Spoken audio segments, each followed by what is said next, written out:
Welcome back to Pots, Pans, and Priscilla. We're making this. It's summertime now. We're gonna be going to parties, we're gonna be hosting, and you always wanna have something that's kind of quick, easy, because you're busy. So today's recipe is just that. Today we're gonna be making Burrata Peach Bruschetta.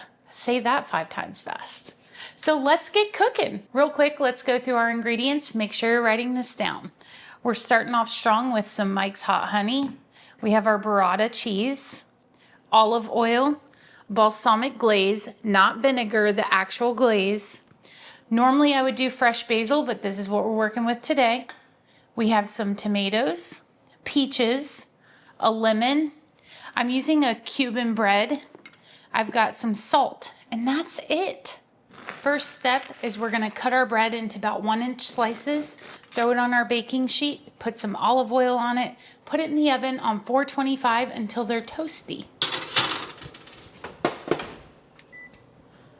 Perimenopause tip, I'm turning the oven light on because I'll forget that that bread's in there, even though that's what I'm making right now. I have a 4th of July party coming up, so that's gonna be the perfect appetizer for me. If you don't happen to use all of your bread, you can make homemade croutons, so let me know if you'd like a recipe for that. Okay, we're gonna dice our peaches and our tomato, and I just like to throw them right into a bowl. I'm gonna do my peach first, in case you don't have people that like tomato in your family. It's gonna be hard to give them bruschetta if they don't like tomato, but we make it work around here.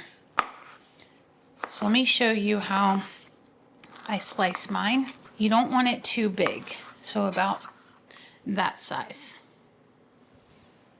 Into the bowl. I'm only gonna use 1 peach because there's only 2 of us eating this. It feels super sad and lonely. I'm making this just for you guys.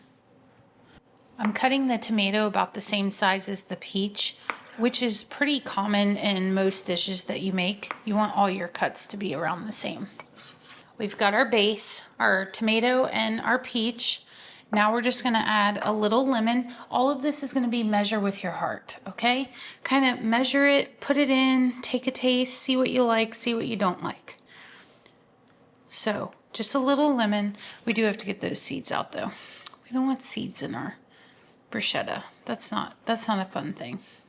Next up, we're gonna use our olive oil, a little drizzle. Probably about 1/3 of a cup, 1/4 of a cup, 1/4 cup, not even. Maybe like 3 tablespoons. Give it a little mixaroo.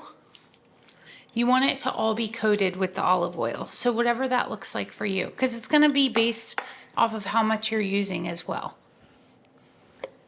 We're gonna go in with our basil. Again, normally I would like fresh basil, but I don't have that right now. I'm not gonna halt the whole recipe just because I don't have an ingredient. Make do with what you have. That was about a teaspoon of basil. And then we're gonna go in 2 pinches of salt. So if you want to make this early, you can. You could definitely put it in the fridge so that all the flavors can kind of mesh together and really be good. But if not, if you're just like quick and easy, it's fine. It's going to taste amazing. It doesn't matter how you do it. Time to pull them out. They look good. Now this is the fun part. So I don't know about you, but I had never really used burrata a lot. And then I discovered it and my life was changed. It's amazing. It's also expensive, so it's kind of like a treat. So if you don't want to use burrata, pick a different cheese. But you need something for this. I already drained the water out, and then this one just came with 1 ball. A lot of times they'll have 2 of these in there. But you're just gonna open it. I have a special little spatula type thing that I spread it with.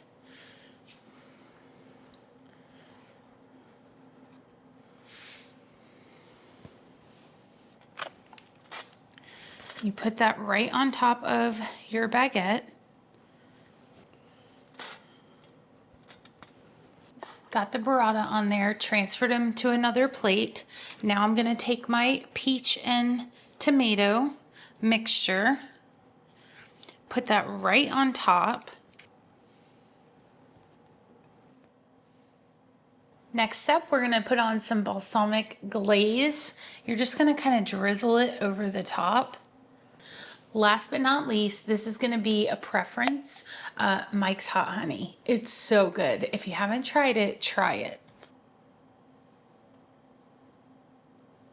And if I had that fresh basil, I'd put a little piece right on top. Oh, but this is amazing. If you try it, you gotta come back and let me know what you think. Thanks so much for watching.